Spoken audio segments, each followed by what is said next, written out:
ಗಟ್ಟಿ ತುಂಬುವಂತ ಕೆಲಸ ಮಾಡ್ತೀವಿ. ಸಂಘಟನೆ ವಿಚಾರದಲ್ಲಿ ಹೆಚ್ಚಿಗೆ ಪ್ರಾಧಾನ್ಯತೆ ಕೊಡ್ತೀವಿ. ಪಕ್ಷದ ಕಾರ್ಯಕರ್ತರೆ ನಮ್ಮ ಆಧಾರ ಸ್ತಂಭ, ಅವರೇ ನಾಯಕರುಗಳು. ಈಗ ಎಲ್ಲ ಮಂತ್ರಿಯಿಂದ ಹಿಡಿದು ಶಾಸಕರಿಂದ ಹಿಡಿದು ಎಲ್ಲರೂ ಕಾರ್ಯಕರ್ತರು ಎಲ್ಲರೂ ಸೇರಿ ಒಟ್ಟಿಗೆ ಕೆಲಸ ಮಾಡುವಂಥದ್ದು, ಚುನಾವಣೆಯಲ್ಲಿ ಕೆಲಸ ಅಂತದ್ದು, ಗ್ಯಾರಂಟಿಗಳನ್ನ ಇಂಪ್ಲಿಮೆಂಟ್ ಮಾಡುವಂಥದ್ದು ಕೆಲಸ ಎಲ್ಲ ಕೂಡ ಇಂಪ್ಲಿಮೆಂಟ್ ಆಗಿದ್ದ ಜನರಿಗೆ ಸರಿಯಾಗಿ ಕಲಿಸುವಂಥದ್ದು.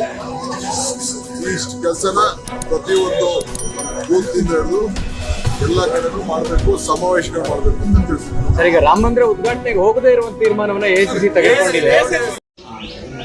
ಹಾಯ್, ನಾನು ನಿಮ್ಮ ಅಖಿಲ ಪ್ರಕಾಶ್.